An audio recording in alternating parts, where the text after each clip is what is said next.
Hey guys, and welcome back to my channel. In today's video I'm going to show you how you can remove someone from the Trello board.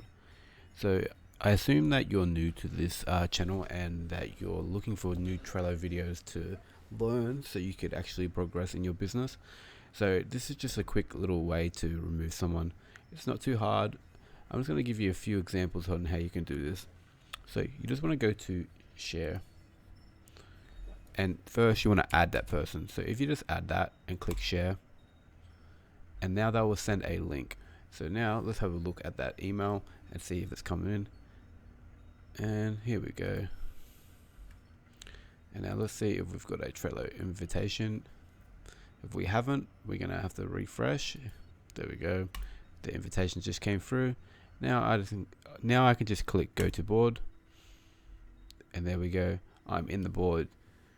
Now, since I'm in this board, I need to remove it from the other board. So say you're inviting someone and this is a person joining and you don't want him to work on your board anymore.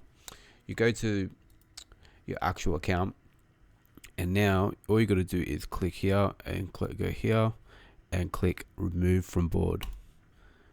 And now there you go, I have removed him.